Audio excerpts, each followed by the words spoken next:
Hello. Hi. Welcome to week 5, lecture 0 of CS50DC. As you can see, I've still got up here advertised the hackathon that we want to do on the 23rd of the 11th, 2016.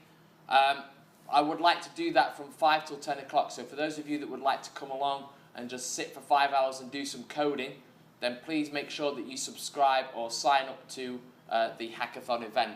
That's posted already on Facebook on the group if you want to attend. We do need to know numbers. For today's lecture, I'd like to introduce our new teaching fellow, Will Treston, who's actually going to come and do a nice presentation today for us on functions. So I'm going to hand straight over to Will. Thank you, Will. Alright, so today I'm going to introduce the concept of functions to you, what they are and when we use them. So obviously the first thing we need to know is what is a function. And a function is a named section of a program which carries out a task and then returns a value to the main program. So when I was first learning about functions, I thought to myself, well, it's the same code, it does the same thing as if I wrote it with the main program. So why would I use a function if I can just do it the way I've always done it? And I mean that's a valid point. And so I'm just going to talk to you about the advantages of functions and when you use them. So first of all, it stops you copy pasting code. So let's imagine you have a check that checks that a string is actually only contains letters, and you need to use that check 5 times in your program. Instead of writing out the check 5 times, you can write it once and then call the check on all 5 occasions, and so that will obviously stop you copy pasting code. Secondly, imagine the function you've written has a bug in it. You only need to correct it once instead of 5 times in the same example that I gave you last time, which obviously will make it easier to debug programs. And finally, it reduces file size. For us, at the moment, our file sizes will be small no matter what. But if you think about Google and Twitter and big companies that have huge algorithms where they use these checks often, their file size would increase drastically if they continuously wrote it over and over again. Sorry, I'm sick, so if my voice sounds a bit weird, that's why. Also, functions are sometimes referred to as subroutines, which is like a mini program inside the main program, which can be called and normally return something. So I'm going to talk to you about what these mean. So over here we have int and string, and these are return types, and it basically tells you what the function is going to return to the main program. And so you have ints, you've got strings, you've got floats, you've got doubles, and you've got void. Now void means the function isn't going to return anything to the main program. And just to clarify what a double is, doubles have 64 bits, whereas floats have 32, and doubles allow for more precision when you create, declare a variable. So I'm going to talk, now I'm going to teach you how to write a function in C. So here we've got the return type, then the name of the function, and then in brackets, the parameter passed. Now, can any of you tell me what that looks like? Yeah, Emma? So, for an example we've all used, it would be int main. Yeah, good. So that's just declaring the main function, which is automatically called when you run the program. Yeah, so int main void is the function. It just happens to be the first function that you call when you run a program. And it will return either a 1 or a 0. It returns a 0 if everything's okay, there's no errors in the code. And if there's a 1, obviously there's an error, and it will tell you that. So here's an example. So the return type for this function is int, the name of it is test, and then in brackets we have a parameter passed to it is a, and the function is going to do a is equal to a plus 1, and then it's going to return a back to the function. So in this case, if a was equal to 4 and then is equal to 4, it would do 4 plus 1 is 5, and then return 5 back to the program. Here we've got string test void. Obviously string is the return type, test is the name of the function, and then void is you're not passing anything to the function called test. And that's all the slides I have, but now I'm going to show you how to we're going to write a function. Now, we set you Mario.c for your last problem set, and in that you had to check that the number the user gave you was between 1 and 23. Now most of you wrote it as a while loop in the main function, but I'm going to show you how you could have written it as a separate function in case you ever needed to use it like somewhere further down the program. So obviously we're going to create our new file. I'm going to rename it, or just test.c. And so we're going to start off as we always do, include standard io.h,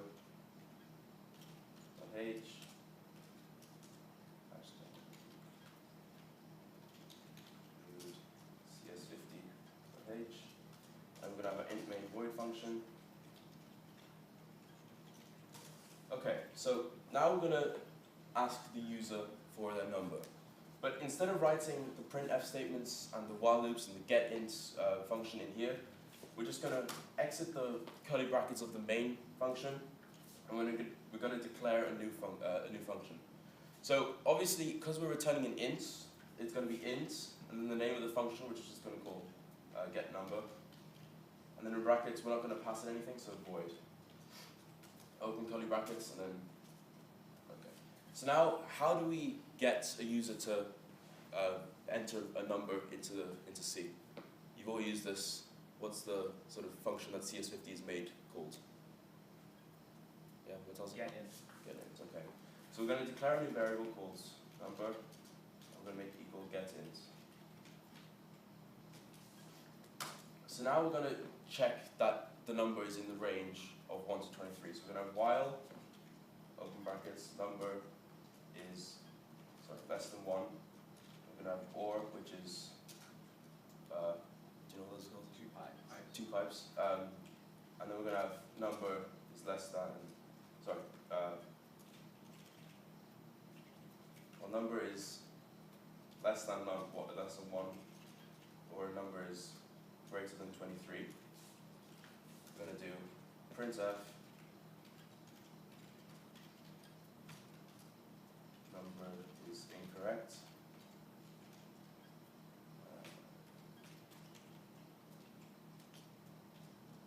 And then we're going to ask the user for the number again. So number is equal to getInt. And we're just going to add another print statement up here, asking the user to enter the number. Please enter in your number. Okay, so now we have the main part of the function done. And obviously, this is going to ask the user for their number, get the user to enter the number, and then it's going to check that it's in the range that we've asked it to check it. If it's not in the range, it's going to ask the user to re-enter their number, and it's going to keep doing that until the user finally enters a valid number. And so now to return the actual, to return the number that the user's entered, we do return, and then the name of the variable, and then a semicolon. Now we could also just, just for the future, if you ever need this, you could just do return 9, and that will return the number 9, but we need the variable number. So now we're going to call it in the main function. So as the function is going to return a variable, we need to assign it to variable. So we're going to just do int height is equal to, and then the name of the function. And then because we're not passing it anything, just leave the brackets empty. And then we can do printf the height of your pyramid is %I, it's a placeholder, full stop.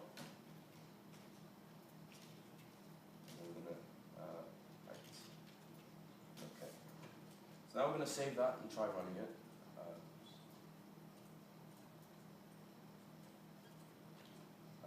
CD5, make test. Oh, okay.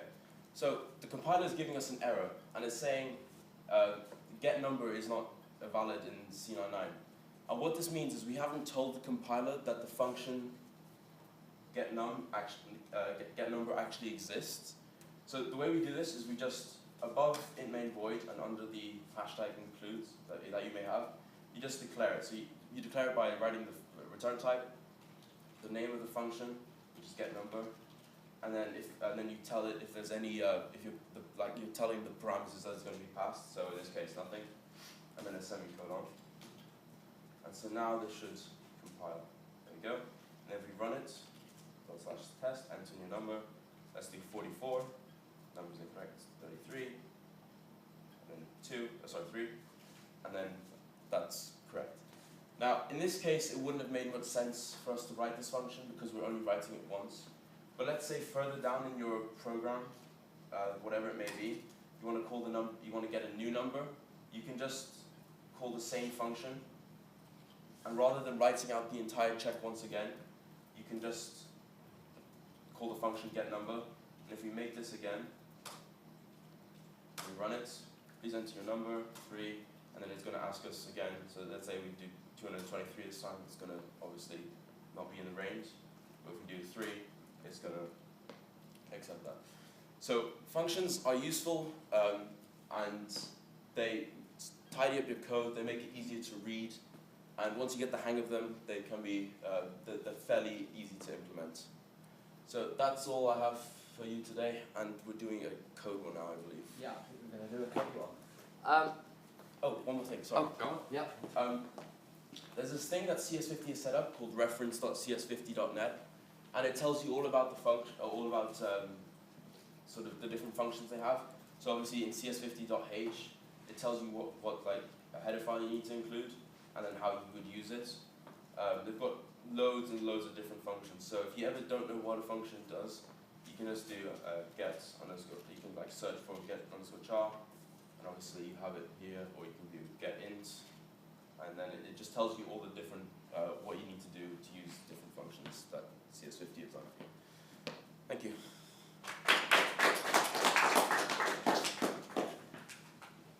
So, coming back.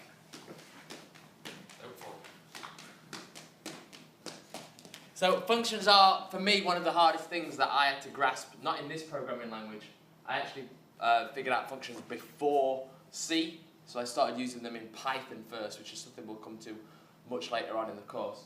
I think Will has explained them very well, but it's one of those things whereby, unless you actually start implementing them, it's very difficult to understand what is the point. Why would I do that? Will's just written a piece of code that we could have all probably have written not as a function, and it would still have worked. But he did mention some really appropriate advantages of using functions. So again, what we're actually going to do today is we're going to do a code war. We're going to see if any of us can implement functions, and the fact that we might not be able to succeed straight away is that idea of, well, just give it a go, keep going at it, get your little rubber ducks out if you don't understand what's going on, and try to understand why we might use these functions. In tomorrow's lecture, we're actually going to take apart, without giving too much spoilers, we're going to take apart a function that you've actually been using pretty much since day one of touching C. So if you think about it, this idea of what Will's written here, he's written something called, if I just close this get number didn't exist until Will just implemented it. So this idea of get number with brackets did not exist until Will just wrote it here. Now have a look here at something else that looks very similar to get number. This that we've all been using quite a lot looks very similar to get number. This in itself is a function. So behind that get int is a bunch of code that someone has written that does something. Just like this get number that Will has written, behind it is a bunch of code that does something. And here is all of that, the bunch of code that makes get number work. So in tomorrow's lecture, we're going to strip apart another one of these functions that you've been using quite often. Okay, so we are going to have a code war. Unfortunately, we're not going to be able to make it as dramatic as the first code war that we had. But we are going to set up a little projector here, which I'm doing right now. We're going to set up a little laptop here, and then the boys are going to give you some challenges. And if you would like to accept them, please do put your hand up and come down and have a go. And if you do feel a little bit shy, maybe we could get these guys to have a go for us. So without scaring you off straight away, coming down here, then shocking you, have we got the first problem? What is the first problem? Write a function that adds two numbers together.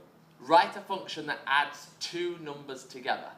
So let me just clarify this. Are we passing the function two numbers and returning the result? We're passing the function two numbers. We're going to pass the function two numbers.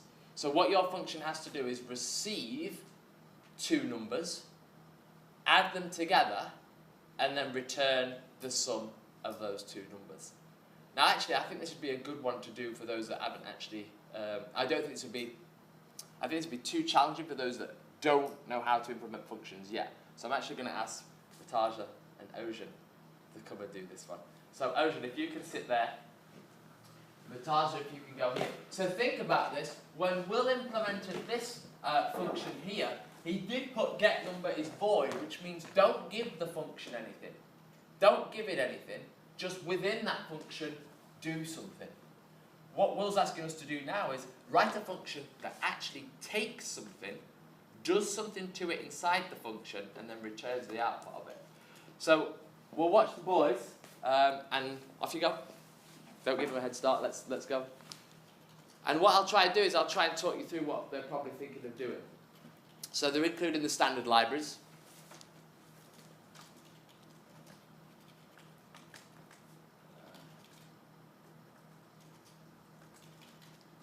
So straight away they're jumping straight into writing the function. We've not done the main void. Murtaza's called his function add.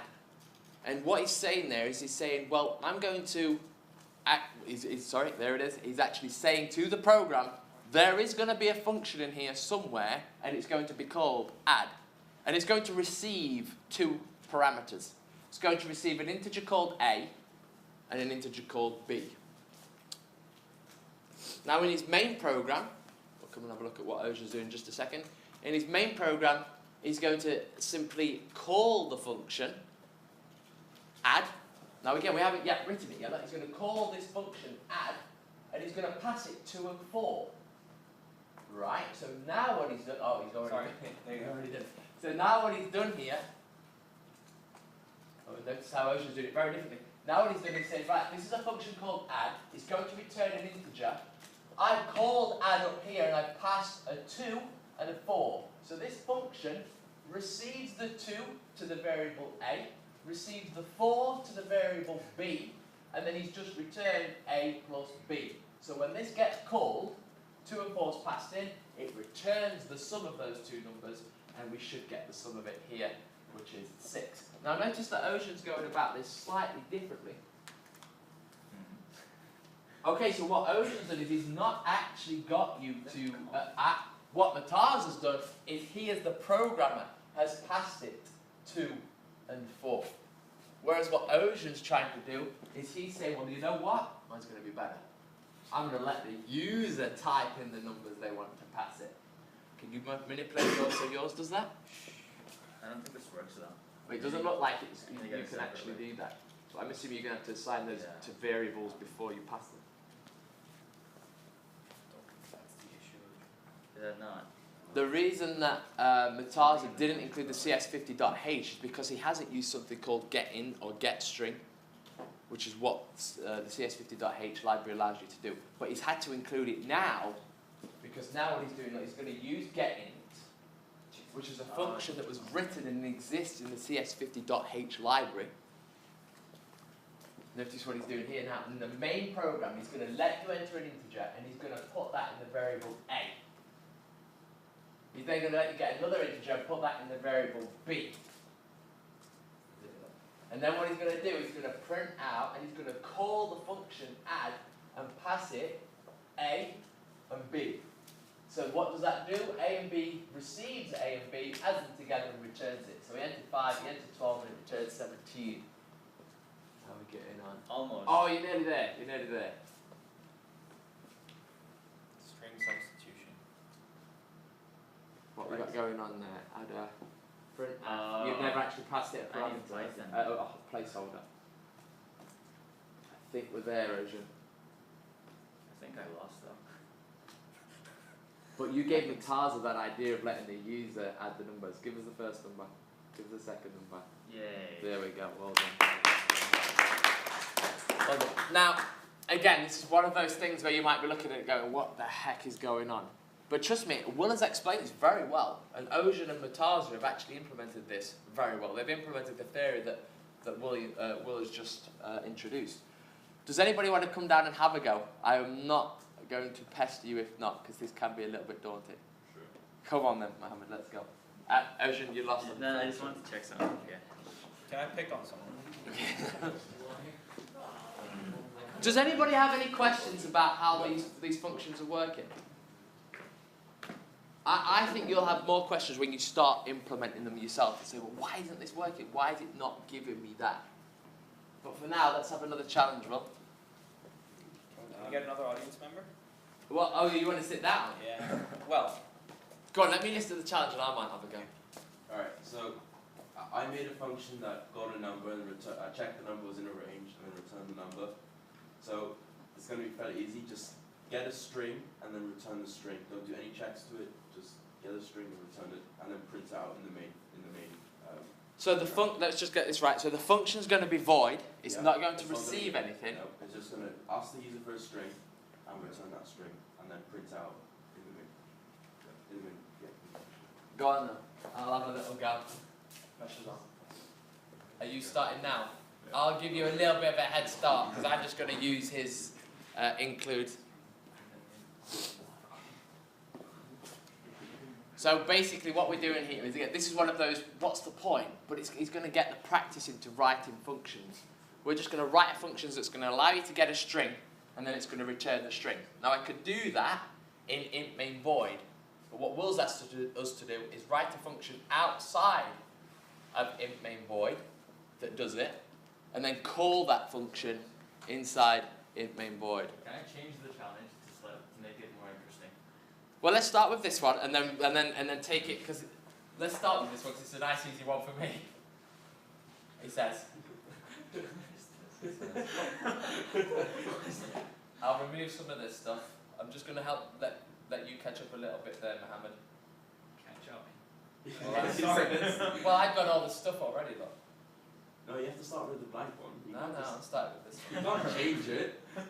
Right, I'm going to go now. I'm going to call it the string. It's going to receive nothing. It's going to return. You see, it's returning the string. It's not going to choose. Also known as get string.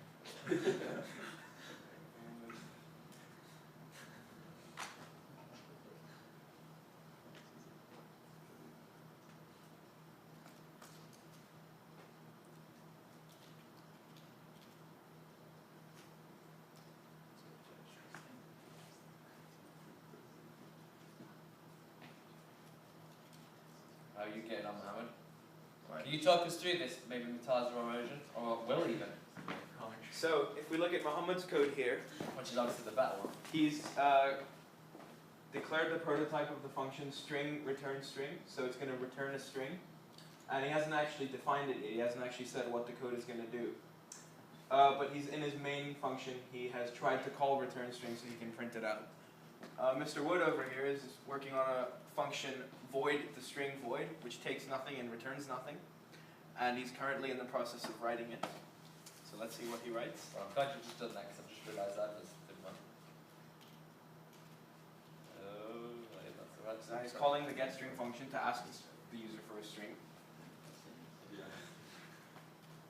and Muhammad is doing the same thing. Not there, my keyboard's set up wrong. So he's returning the value of getString, which is going to ask the user for a string. And I think he will find an error.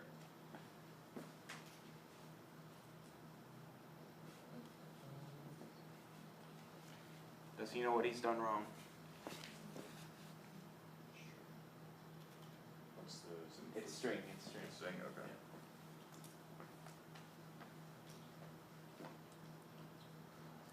No, I don't Stop know. cheating, Mr. Wood. Some help, please, Murtaza. Some help? Yeah. Why don't you ask the audience? Anybody would like to help Muhammad? Scroll up in the error message. Is that the first error message? Yes, just one item. Rob, do you think you know what he's done wrong? You can come closer if you want to see. After return string, it goes to the open parentheses. Shh. I thought I had to help him. Rob's helping. I'm sorry.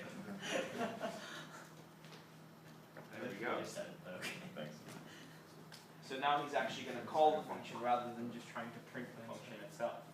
Because remember, when we call a function, we need to do the open and close parentheses to actually get it to run. Oh, I got it. So, what's going on here? Yeah. I think that's it, is it? So, you get that. Student becomes an Almost. That's when it stays on. So the specification was to ask the user for a string and then return it. Stay on that. You didn't hand out these cakes, dude. So, please don't. Oh, true. He gets a duck, yeah. You guys give me like, so Anyone else want a duck? Come and do the next code word. No, we're Go going with the flower. And your goggles. Alright, Mr. Wood, I think. Rob wants to go. I'm out, just bear with me. Alright, who wants to challenge Muhammad now? does. Rob does? Rob Okay. does. Rob's coming up. I don't even know what time it is. Rob, you can take Mr. Wood's spot. Well, do we have a next challenge? Wait, what was your challenge for the moment? Actually, you got a second Oh! Okay, I like this. I mean, what? So we'll let Mr. Wood finish and then we'll tell you the problem. Yeah, even though you can rename the files off the line. Yeah, we're gonna make a new file. Ta-da! Yay! About 5 minutes late. So, the problem that Ojan's just come up with is that you create a function that asks the user for a string or takes a string. It takes a string. So it takes a string and prints it out n number of times. So it'd have to take the string and the number n. So the user tells you how many times you want the string to be printed out. Did you get that, Rob? Yeah. Guys, you have to start with the new file. Yeah, this is a new file. Yeah, Rob. Oh, well. Okay, Rob's kind of cheating. So Rob is now going to prompt the user with "give me a string, boy." Rob should remember that the function actually gets passed a string and doesn't need to ask the user for a string. So maybe Rob could ask the user for a string as part of the main function.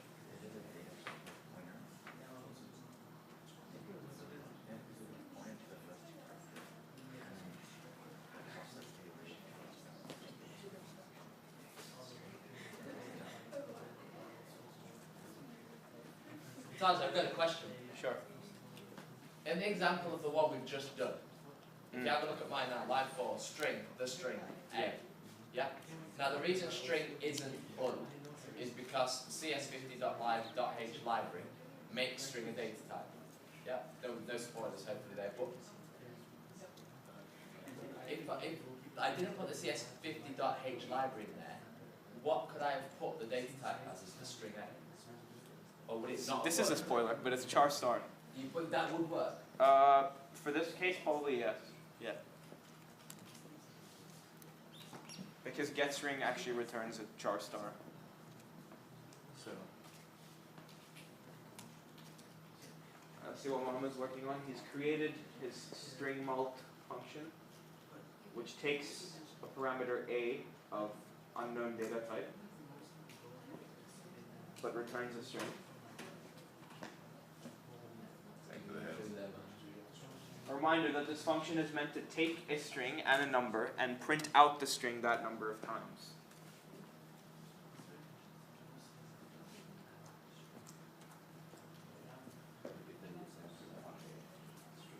That's right.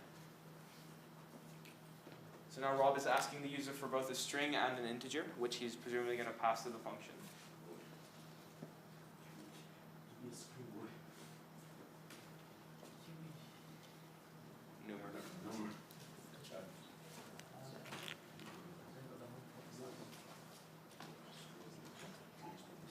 Remember that in C you have to specify the data types of your arguments. That's good. Rob's is going well. So now Rob has created the prototype for the string, which takes string A and int B. And now he's going to go and write that function, which currently just says 4. Should the string be separated by anything? Ujin, should the string be separated by anything?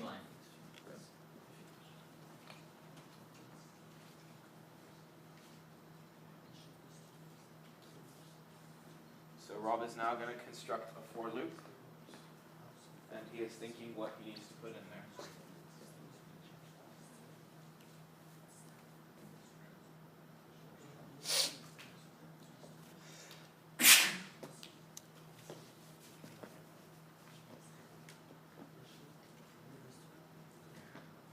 Muhammad's creating a while loop. So instead of going for for loop, he's gone for while m is greater than 0 and minus minus.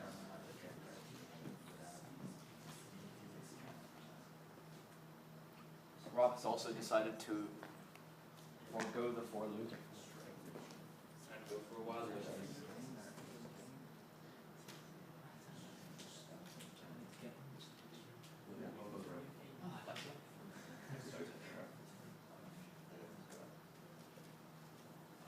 Now Rob is making a while loop that starts n at 0 and checks whether n is less than b, which is the number of times the string needs to be printed.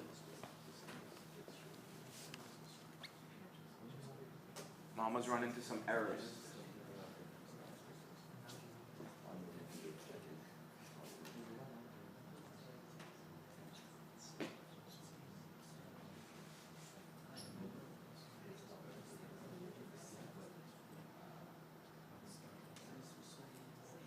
Yes, to return here. You can't just press it from a function. Oh, this is a good challenge, this one. Testing them. Alright, now. Who's the closest? Who's I getting think the closest? I think Rob is closer than Mohammed right now. Can I print it from the function? Yeah. The function is what prints. By the way, you don't need to do any. Yeah, carry on.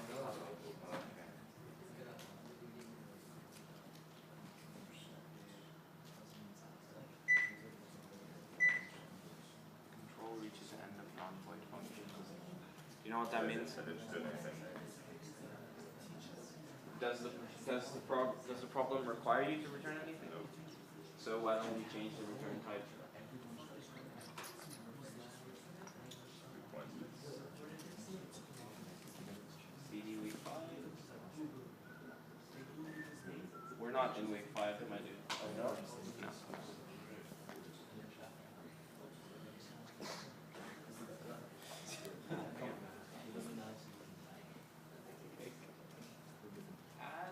I think Rob is almost there. Guys, if you want the CS50 IO, the next challenge we're going to give everybody, whoever's got a laptop, I think just shout out if you've done it.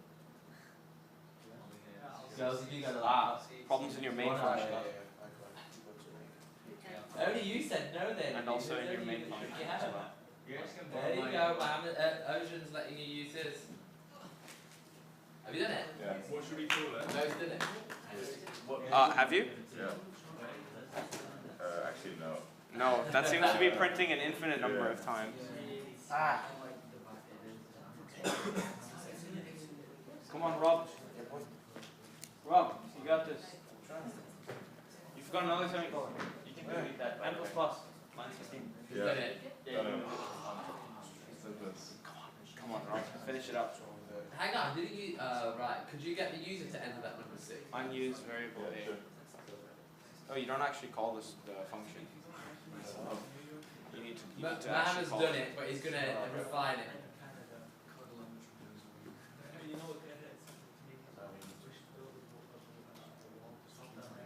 Give me a string, boy.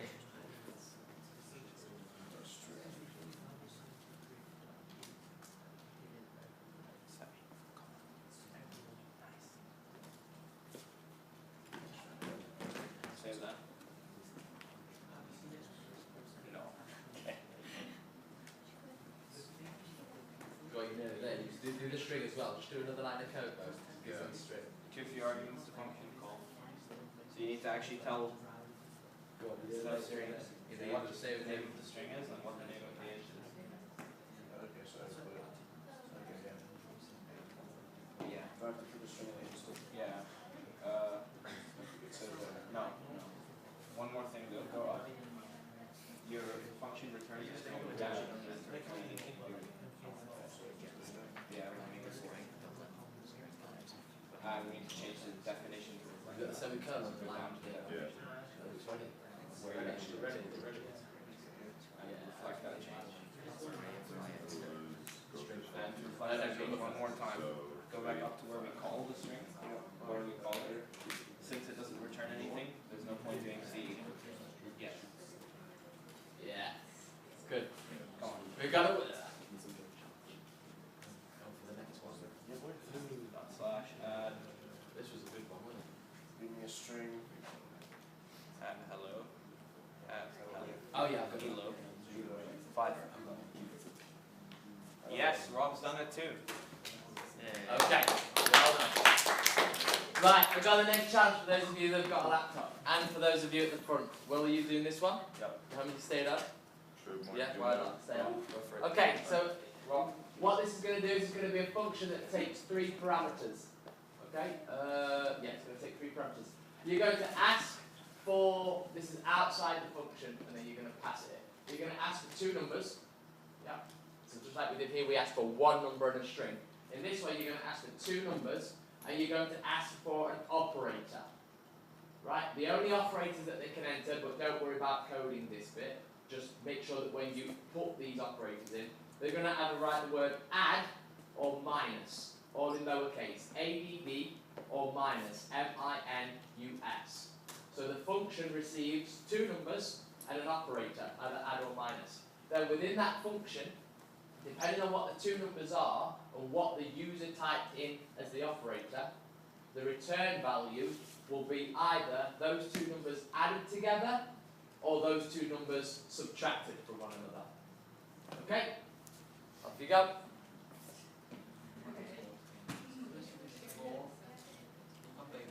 Alright, Yes, I will. right, the Taza and Ocean's coming up there. I'll stay down here and narrate. So So you're going to take 2 numbers 2 numbers and an operator. Yeah, so your string is going to be... actually I should have it targeted. Ah, okay, so you're not going to do add, you're going to do a plus sign and a minus sign. Yeah. Nice, nice. So first we need to think about what this function returns. You can adapt it instead of doing add and word minus. You can do what Mohammed's doing and do the operators, plus and minus. And what? Yeah.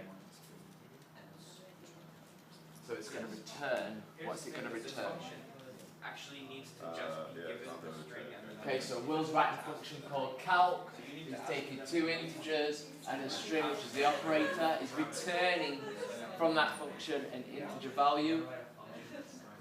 In the main program, he's asking you for the first integer, he's asking you for the second integer, he's asking for the operator. Ah, you can speed it up a little bit by getting him to actually get the operator.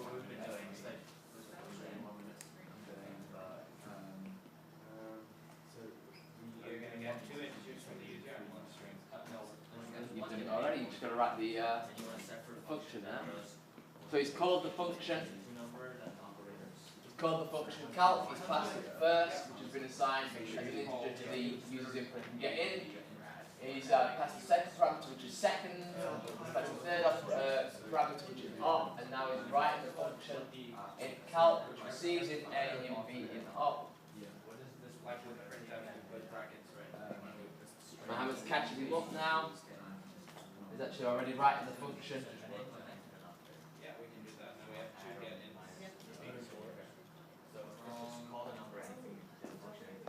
If op is equal to plus, return A plus B. Keep going, guys. We've nearly got a winner, I think, though.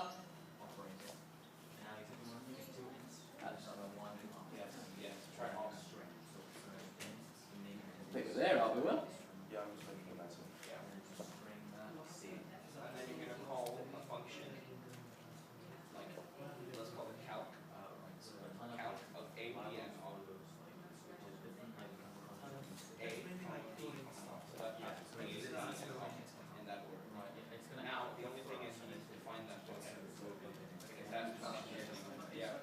here you're going to declare the function. What we got? Well, what's going on? That's just going to tell you the name of the function, its return type, and the type of the count. Yeah, because it returns a function, right? Yes. Yeah, and the arguments that it takes. Oh, it looks, okay. Yeah, so without spoiler alert, you can just change that to a string then rather than a char. It's not like it as a char, is it?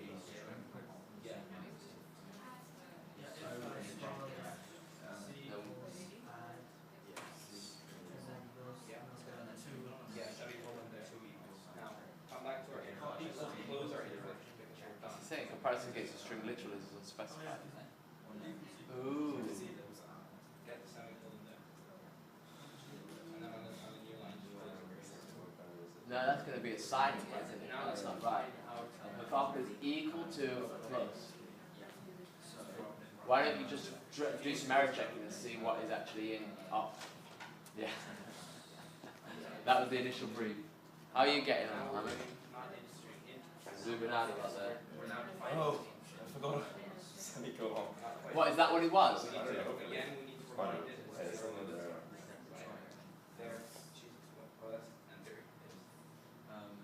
Where are we at? Where's it say the errors?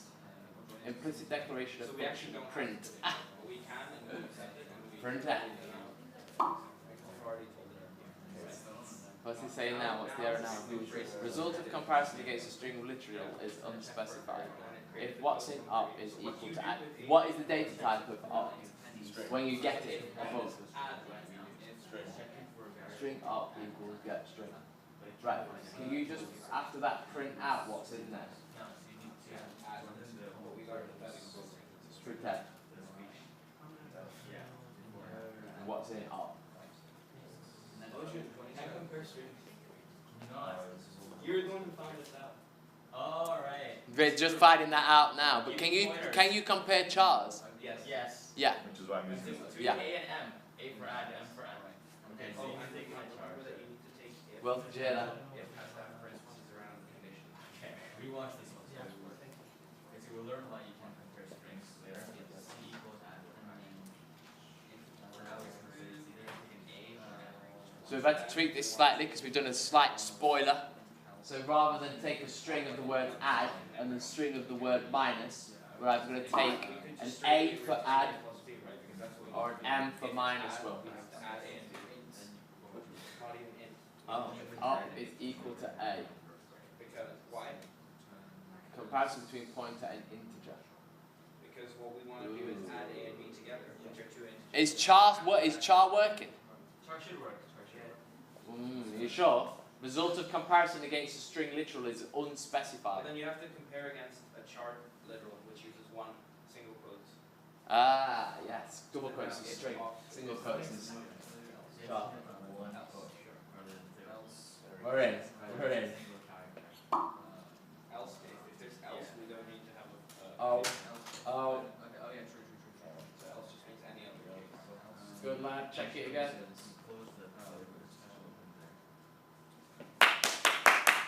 Will's done it. Will's done it. Will's done it. How you doing?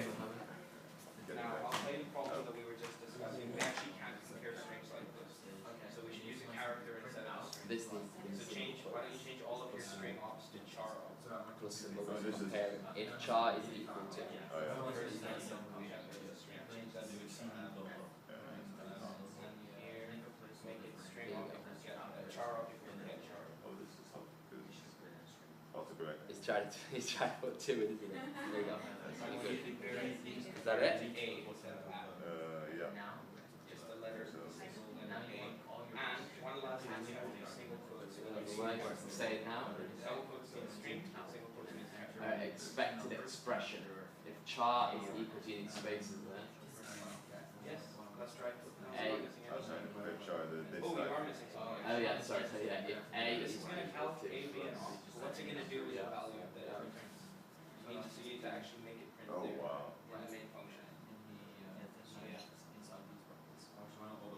but you have to do it with this value. So you either need to save this value somewhere or Oh, just yeah. directly with that value. Name it of your variable. Because calc Oh, A, looking good. B off is going to return some integer. Like if I do calc A, You B, need to put calc space. 5, 3, A, it's going to give me 8. Yeah. Well, It's a thing, but I it's need hard to to say do. that. Mohammed's done it as well. We've got Will and Mohammed done it there. Okay, we're going to have to finish this one off there. That was week 5, lecture 0. For those of you that want to sign up to the hackathon, please make sure you do. And we'll see you tomorrow. So how do we save